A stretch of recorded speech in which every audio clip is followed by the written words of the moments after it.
Hello there, warm welcome. You're watching Decoding Now and I'm Meghna Deka. Well, there was a time that Byju's was invincible, that everything it touched turned gold. It became the billion-dollar baby, fronted by the charismatic maverick Byju Raveendran himself. At its peak, football icon Lionel Messi became its global ambassador. And today, its founder faces 6 months in a Singapore jail for contempt of court. What really went wrong in the billion-dollar Byju's empire? From a billion-dollar EdTech superstar, which was the sponsor of the 2022 FIFA World Cup in Qatar, today the fall of Byju's is now making headlines across the continents. How did the startup success story turn into a legal, ugly nightmare? Well, tonight we are going to tell you how this billion-dollar dream of Byju's slowly spiraled into delayed audits, mounting debt, angry investors, insolvency proceedings, accusations of fund diversion, cross-border lawsuits, and a global hunt for the missing money. Tonight, we are going to decode the great Indian coaching scam, why coaching centers put profits before their own students. Let's explain and decode what really happened. But first, we are going to start about right at the beginning, when it began. It began in 2011. This, remember, was the time when there was a huge boom in the smartphone industry. Everyone started having smartphones in their hands. It was accessible, it was quick, and the market was booming. This is when Byju's came into existence. Byju's got founded by Byju Raveendran. Then what happened? This is the time when the focus was only on school and competitive exams, and he became the founder, the face of Byju's as well. Then came the huge boom during COVID era. Remember, COVID was the time when online classes started. That was the time when students could not go to schools anymore, and that came with a huge boon from 2020 to 22 for online coaching such as that of Byju's. Online learning surged. The peak came in 2022 when the valuation of Byju's was at $22 billion.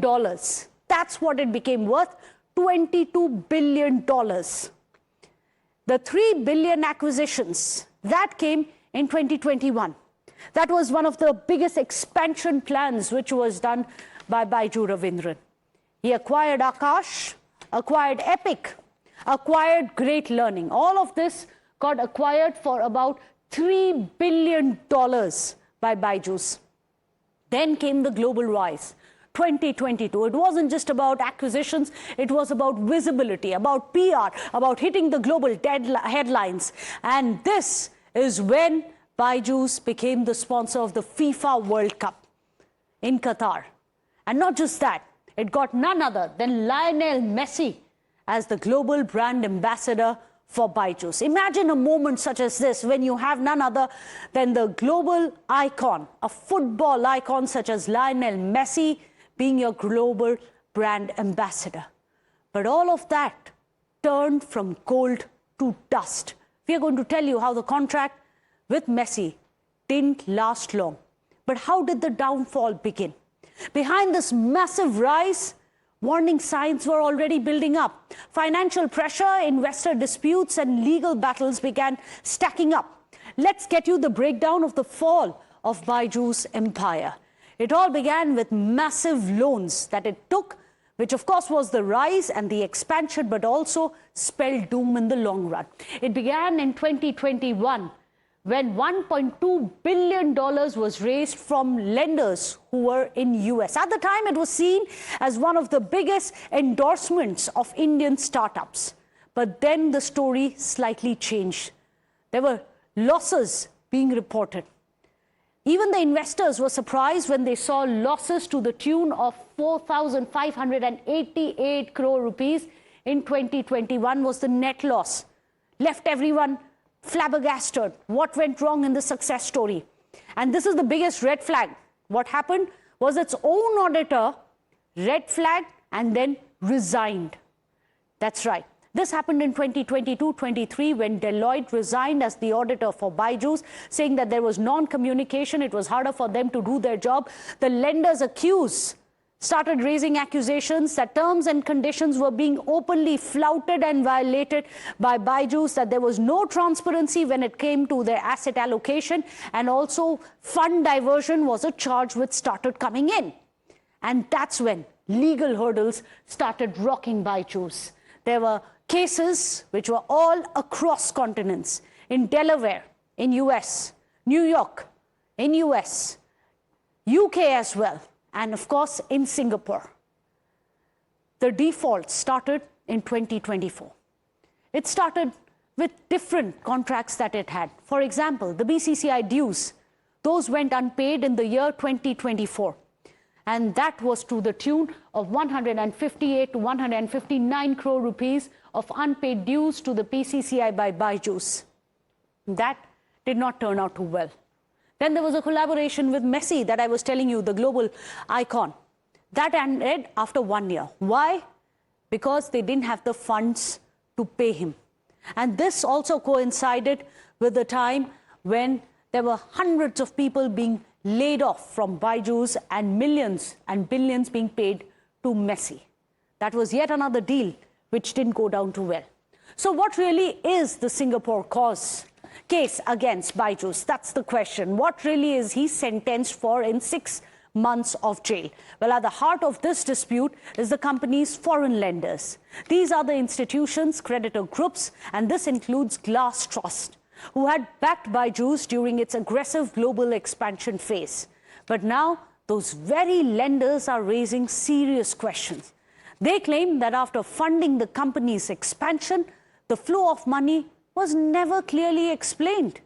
Well, according to them, the structure of assets linked to these loans was not fully disclosed to them, making it very difficult for them to trace exactly how these funds were being deployed across multiple entities and subsidiaries of Byju's, which had already expanded across globally.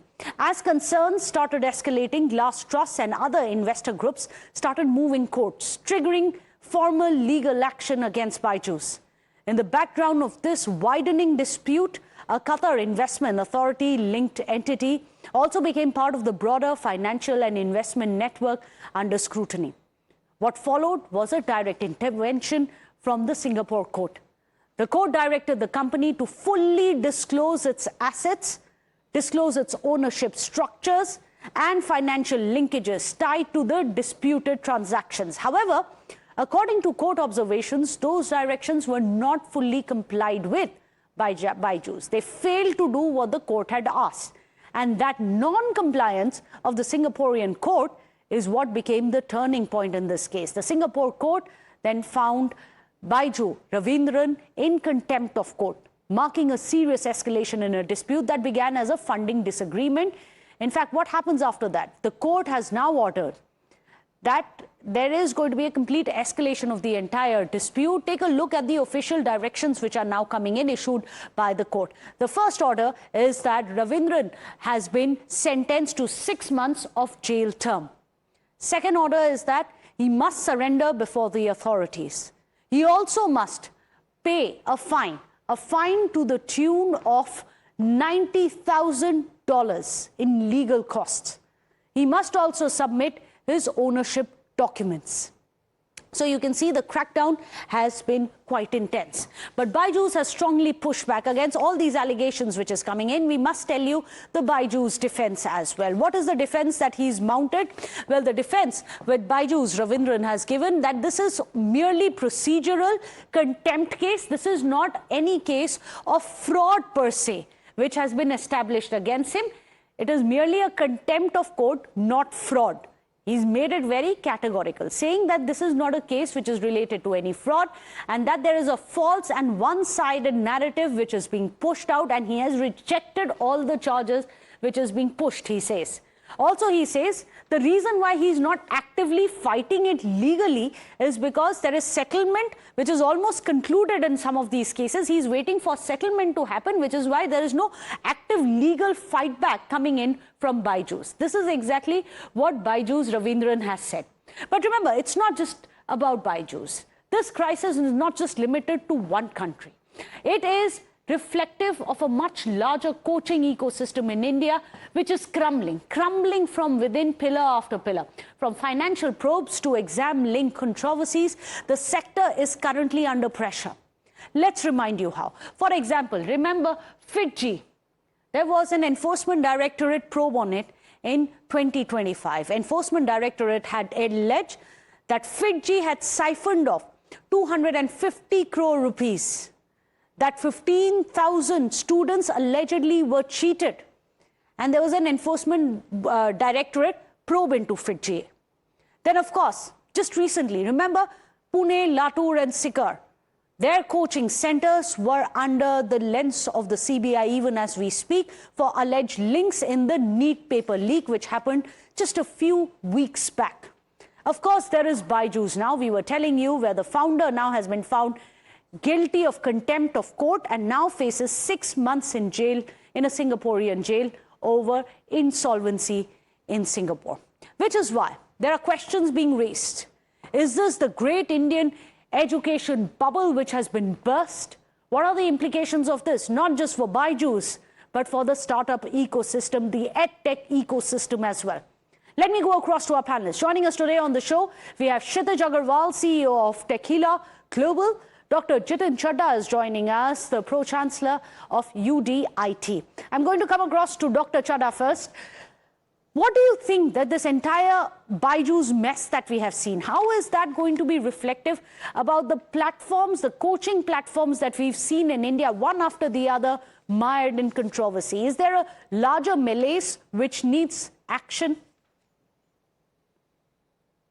Yeah, hi. Can you hear me? Am I audible? Yes, you're audible. Go ahead, Dr. Chadha. Great. Good evening to everyone, and thank you for having me on the panel. You know, the Byju's debacle is a really sad story from an Indian perspective. It was the most celebrated Indian EdTech funded by global companies, and it's ended in fraud and now perhaps jail time. So it reflects very poorly on the sector to start with. It is an example which has led to decline in EdTech companies and faith in them. So it's one big bad apple creating a bad impression for the entire ecosystem. I mean, as you rightly just walked us through Byju's history, I'm sure it started with great intentions, but somewhere along the way, it's a story of, you know, governance, financial mismanagement, perhaps even fraud. That's the bigger part of the story rather than the actual delivery of education. I remember Byju's took prominence during COVID, when schools were in lockdown. Yes. And, you know, the sales just skyrocketed because there was no other choice. People had to access some kind of a digital learning material. And when, you know, the economy opened up and students went back to school, the sales declined because I think students, at the end of the day, you know, K-12 students preferred going back to school and learning the traditional way. Perhaps there was tremendous pressure to continue growing revenue in a declining market because the premise itself had changed, you know, from a lockdown to an open economy and back to school. And, you know, to the best of my knowledge, it led to perhaps mis-selling and wrong sales practices, trying to shore up the revenue because they had to justify the valuation they got. Right. And the revenue would keep up to it. And perhaps the other reason is founder hubris. They went and made, you know, multiple billion dollars acquisitions, which really never panned out. And I'm not sure. But they sold a dream, and millions of people bought into that dream. Kshitij Agarwal, you couldn't switch on any big sporting event without Byju's being splashed against logos, be it FIFA, be it the Indian national team, be it IPL, everywhere the branding was big. Many have said that this is symptomatic of what may be happening, the larger malaise in the EdTech platforms of India. Do you think this is a nightmare for startup industry itself to have this kind of a collapse of Byju's?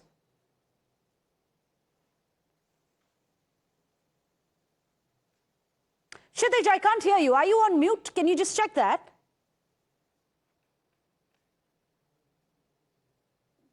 Seems to be a bit of a problem there. Kshitij, if you can unmute yourself. Oh, well, there seems to be a bit of a problem there. We'll try and reconnect with Kshitij. Dr. Chadha, I'm going to come back to you. Many have said that this is what happens when coaching platforms, when educational platforms put profits above the future of their pupils, their students. Is this a result of greed? Well, in Byju's case, it's certainly a result of greed and financial mismanagement, and more than anything else. I mean, there are many coaching institutes and test preps and EdTech companies which are doing a fair job, earning a decent revenue and providing good service. One can't say this example means the entire sector is like that, but in this particular case, clearly it was a result of greed, revenue, justifying valuations over education. Education, I think, was the last priority in the Byju's business approach. Yes. Students were not at the center of, priority. It was all about justifying revenue and valuations more than anything else. So unfortunately, that perhaps is one of the biggest reasons. When students are not your future, it is about the bottom lines. Kshitij Agarwal, what does it mean for the startup ecosystem in India? Yeah. Hi, can you hear me now? Yes, I we hope. can hear you loud and clear. Go ahead. Right. So I was just saying, the first proverb which at least I remember when I, started my education was all that glitters is not gold, right? And that's exactly the story about Byju's, right? Where they always focused on, the bling rather than the actual core concept of what actually they are providing the value to the education system.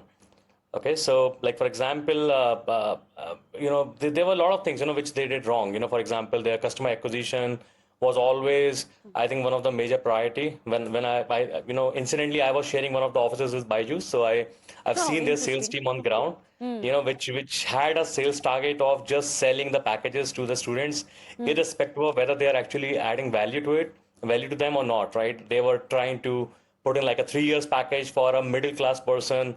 They were giving away loans, which were not even unheard of, right? If let's say the package is like 5 lakh, they say, sir, we will take care of it. You just pay in installments, right? Wow. So those kind of things were always there, which of course, there is, as a parent, right? I also have two kids, and for me, there's always this FOMO where if my son also don't, go to the same school or don't have the same education, he might left behind, right?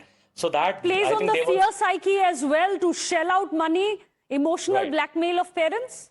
Right, exactly. I think that was one of the major thing where for the target they were doing that. And honestly, one bad thing which has happened with Byju shouldn't, I would say, put a black mark for the whole industry, because there are some other players who have done excellent. Like if you have talked about Physics Walla, I think they are doing really well. As of now, they are actually flourishing. And the reason they are flourishing is because their cost of acquisition of a student is so low. Actually, they don't even do any marketing. I'm sure you haven't seen them on any billboards anywhere, but just the word of mouth, right? So that's where they are able to reduce their cost of acquisition is very low. Their fees is, I would say, 90% compared to the other, players. Their pricing model is low. And of course, they always have been a profitable company. So I think, yes, Byju's had a massive growth. They always, and as Chadha. like we just, Mr. Chadha just said, I think maybe it was not the focus of Byju, the Raveendran Byju, but maybe the investor pressure where he has to show that progress and just, grow at any cost. But, what I'm seeing right now is, there are so many parents who are still fighting on the loans. The company is shut down, but they still have loans left on them, right? And they have to pay it off. Everyone is carrying that tablet, which has provided by Byju, which is now of no use. So yeah, it is I think bad thing right now which happened, and hopefully everyone should learn from this. Well, it has been. What are the lessons learned from this, Dr. Chadha? As I was saying, that it seems to be a bad time overall for online as well as offline coaching classes. We've seen what's happened during the NEET paper leak as well. Unfortunately, there are leaks which are now being reported and directly linked to coaching centers as well. Yes, I agree with Kshitij. There would be a lot of people doing good work in education and education tech. However, there are these problems which have been becoming more recurring than ever before.